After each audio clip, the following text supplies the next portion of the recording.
It's hot. And we're in hot water with this overseas crisis and all the violence that is exploding in the news and the very different reaction from two presidential candidates. Can you weigh in on this for me? Shelli, this is the manifestation of a failed foreign policy. The idea that we could, the most powerful man in the world could go to the Middle East and to Islamic countries and apologize for America, call America arrogant, and essentially try to appease people that are operating on a theology that is 1,400 years old that says that they are supposed to hate us. They are supposed to want to either subjugate us or kill us.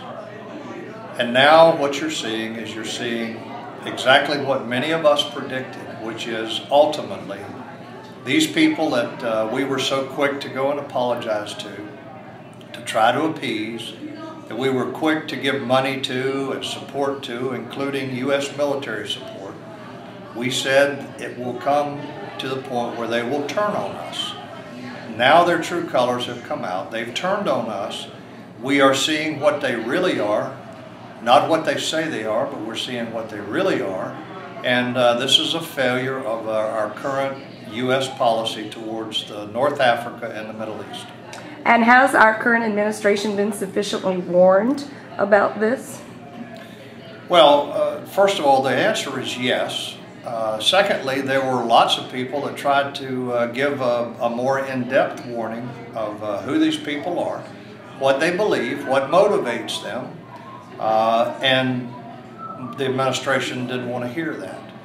Now, the administration got enough intelligence through our normal intelligence services to know that there was something coming to coincide with 9/11, to coincide with the killing of Abu Yahya al-Libi, as well as the anniversary of the killing of Osama bin Laden. This all came together in intelligence, but I must say, if you look at the results, it was ignored. Nothing was done.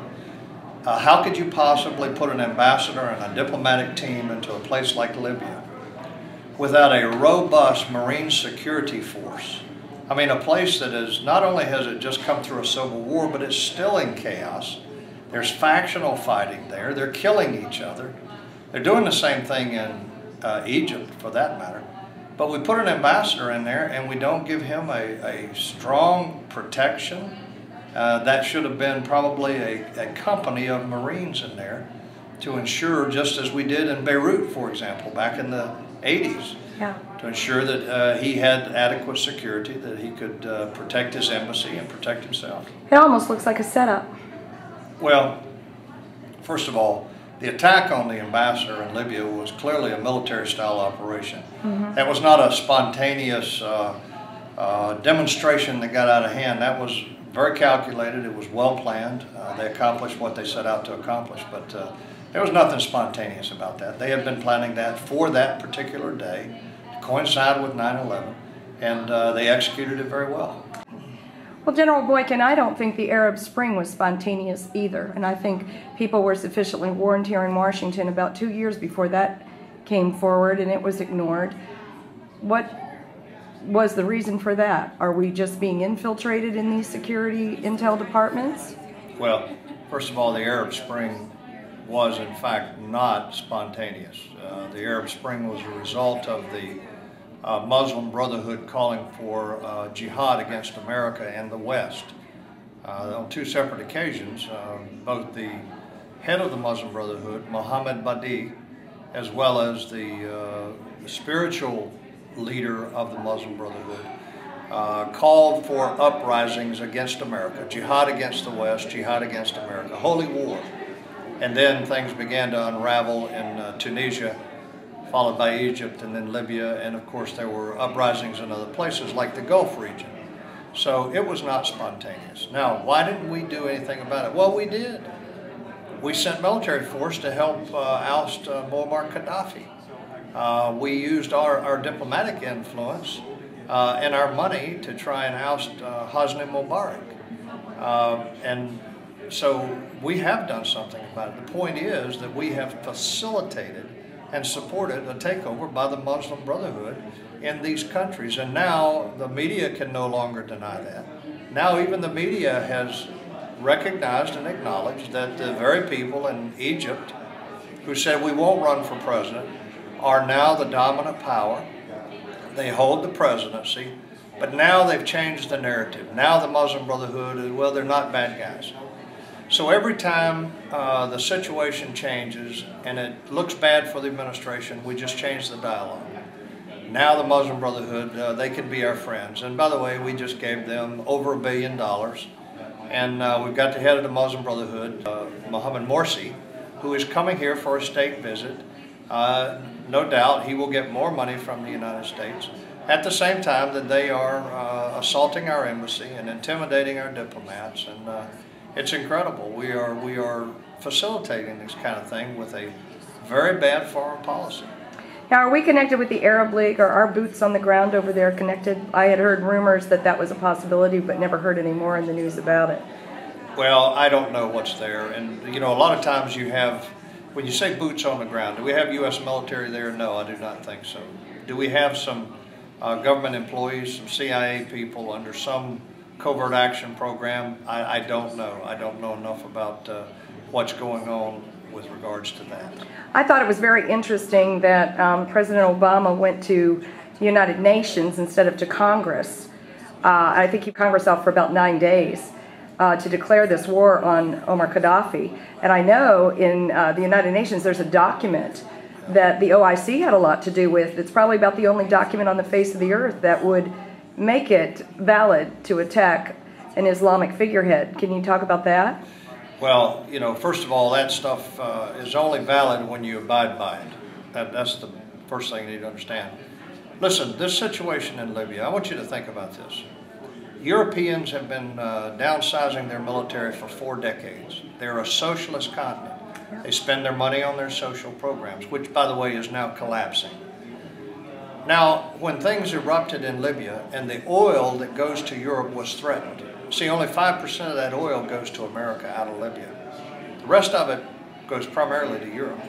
When their oil flow was threatened, they then needed robust military capabilities, which they did not have. So they went to the United Nations and asked for a no-fly zone, which had to be flown by a military that was capable of doing so. The United Nations approved it. Then they turned and said, would you have the Americans fly it? Our president responded to an international request for the use of the U.S. military. Our sons and daughters, our reputation as a nation was put on the line. He responded and provided the resources for a no-fly zone without telling our Congress, without giving us, we the people, the government, the true government of the United States, an opportunity to be represented in the decision that was made. And then at the end of 90 days, when the War Powers Act says that the president has to either withdraw the forces or get congressional approval, our president determined that the War Powers Act, which has been on the books since Richard Nixon, was unconstitutional and ignored it and continued the war against Muammar Gaddafi. I find that not only just an incredible abuse of power, but I find it an erosion of our Constitution, a degradation of our Constitution. Seems like an impeachable act to me. I never heard any discussion of impeachment. Now, I know that you were going to speak at West Point Academy, and there was a big hubbub about that. Can you comment briefly on that? Well, I was supposed to be there to speak on the issue of faith among military leaders, and then to do a separate Christian prayer dinner and prayer breakfast. But my primary focus was faith. I was not there to preach a sermon nor to talk exclusively about the Christian faith. I was there to talk about how leaders use faith. The Council of American Islamic Relations, along with 2 or 3 atheist organizations, protested. And the leadership at West Point decided that it was just too much pressure and they asked me to withdraw from the speaking engagement there. And after some discussion with them, I agreed to do so to try and save them some embarrassment. We were so heartbroken because we were praying for you. We were so glad that you were going to do that.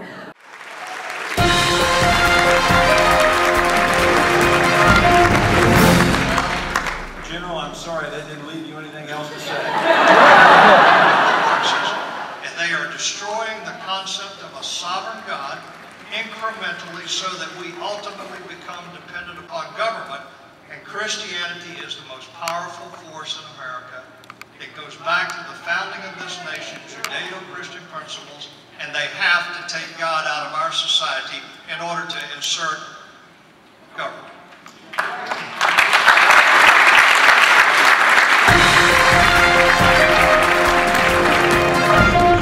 My fourth grade grandfather was the brigadier general over the War of 1812 city of Philadelphia, and he guarded the ports.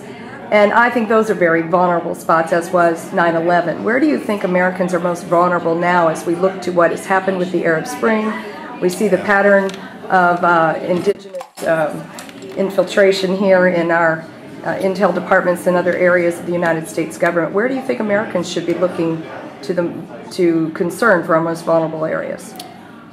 Well, I think that where we're most vulnerable is our own ignorance, our own unwillingness to face the realities of the threats that we're against. Mm-hmm. You see, I speak openly about the dangers of the Muslim Brotherhood in America.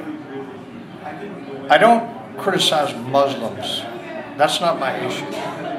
My issue is that any Muslim that wants to worship according to the 5 pillars of Islam should be allowed to do so. But it's the Muslim Brotherhood in America that is the only voice for the Muslim community in America, because the Muslims are intimidated by those who want to bring Sharia, Islamic law, to America. They want to destroy the Constitution and replace it with Sharia. And the very organizations that have been declared by our Justice Department in 2008 as unindicted co-conspirators in the largest terror financing trial in the history of America, those very organizations are still credible and influential with our government. The fact of the matter is, we are giving this country to the Muslim Brotherhood. We're handing it over on a silver platter because we don't want to hear the truth, we don't want to deal with the truth, and the leadership in this country does not have the backbone to stand up to these organizations. And when they try, when someone like Michelle Bachmann, a great member of Congress, stands up and tries to tell people just how dangerous the Muslim Brotherhood is in America, she gets criticized by her own political party. She has other Republicans that are criticizing her for trying to warn Americans. You know, I don't want to be too spiritual about this, but the fact of the matter is, the Bible tells us that there will come a time when we will call good evil and evil good. And when we call the actions of the Muslim Brotherhood good, we're in that period that the Bible warns us about. And you know, I have seen a poster that has been hung in many mosques around America. It's a black and white poster of a Muslim husband and a Muslim wife with a burqa looking over a candle, and it says the FBI needs a few good men. I've never seen such a poster in a library, in a school, or a grocery store, a Christian church or synagogue. Seems like there's some kind of a campaign, you know, to pull them only because of a religious background, Muslim. It couldn't just be that. It's got to be this thing about Sharia. Well, here's a question. How many times have you heard anyone in a position of authority in our government stand up and make a strong emotional statement about the plight of Christians around the world? Never. And condemn the abuse and the murder of Christians around the world? But you let somebody publish a cartoon of the Prophet Muhammad, and our leading officials in this country will stand up and condemn it. A private citizen, someone that has nothing to do with the United States government, but they will be condemned. I'm condemned all the time for saying that the Muslim Brotherhood has no First Amendment protection in trying to destroy our Constitution. I'm calling Islamophobe. But you let that same thing happen with regards to Islam or to the Prophet Muhammad, and it's immediately condemned by the highest levels of our government. And the United Nations is passing all kinds of ordinances. Now, George Washington, in his parting words to Hamilton, warned him, in a nutshell, do not re-engage yourselves with European powers, European economics, be careful of European diplomacy. The message seemed to be loud and clear. We've won this battle fair and square. God has provided abundant resources, and we are able to make it on our own in this nation, and we did. Now it seems like much of our problem is related to this Arab oil money and the way that it influences the markets and the political dynasties, even on a bipartisan level, that have grown up around it. Now, Mitt Romney is talking about turning us back to independent energy sources. I was told by Hayseed Stevens that ran Ness Energy at a board meeting in Dallas a few years ago with the retired head of Exxon's research, Mobil's research, exploration teams, that there was enough oil here in the United States to last till Jesus comes back. And the biggest thermal glut of oil, even larger than the Dead Sea, is right under the Salt Sea. If he were to turn the tide backwards and become more in league with Washington's sentiments, and we were to become independent in energy again, manufacturing, agriculture, and things that made us strong Americans, would this provoke a war with these people? Well, first of all, if we became energy independent, what you would see, I think, is you would see a completely changed landscape in the Middle East. I think that without our petrodollars, which is the largest transfer of wealth in the history of mankind, without our petrodollars, they would be scrambling to find new markets. Now, the Chinese is a growing market, and I realize that, but they would be scrambling to replace that, and you would see a big change in the landscape over there. Secondly, though, we need to become energy independent. We can drill at home, and we should be drilling at home. And we should make ourselves energy independent because it's important that we not be dependent upon Mideast oil. I think what that would do is it would give us a great deal of agility and flexibility. You know, we're talking in our new defense strategy about shifting our focus to the Pacific Rim. Good. You know, Eisenhower tried that, but he failed because we always wind up back in the Middle East. Why do we wind up in the Middle East? Because we're dependent upon Mideast oil. So the sooner we become energy independent, the better we're going to be, not only financially, not only for our own economy, but because of our foreign policy. It's going to make it a whole lot simpler for the U.S. I'm not an isolationist. I think we've got to maintain influence in the geopolitical affairs around the globe. I think we have to be part of the global economy, but I don't think that transferring that much of American wealth for energy to the Middle East in any way is ever going to give us flexibility or agility or the ability to break our ties. Well, if we were using our own resources, we could quickly pay down these trillions of dollars of debt. As long as our roughnecks and our inner port transportation companies were not related to or owned by members of the OIC, right, Organization of Islamic Conference, or other Saudi oil moguls and so forth, right, and so on. Now, this current president decided not to speak to Benjamin Netanyahu, the Prime Minister of Israel, in this horrific crisis, which to me sounded like he just added the final boo to what went on in the DNC floor, to boo God and boo Jerusalem. What should Mitt Romney do? How should he conduct our affairs with Israel if he becomes president? And I actually said to Mitt Romney that the statements he made when he was in Jerusalem, by recognizing Jerusalem as the capital of Israel, by saying that we have a moral obligation to stop Iran from getting a nuclear weapon to destroy Israel, and that our highest national security priority should be to stop Iran so that they can't destroy Israel. I told him that those are the kinds of statements that will help people like me who are evangelical Christians really get in behind you and support you. Mitt Romney has got to stand with Israel. Now, if I was Benjamin Netanyahu, and I was doing my calculations right now, I'd be watching the U.S. polls very carefully. to determine when was the best time for me to get the support of the American public, American Congress, and the American military. And to be honest with you, if it looks like Barack Obama has a real chance of being reelected, if I was Netanyahu, I'd strike Iran before the U.S. election.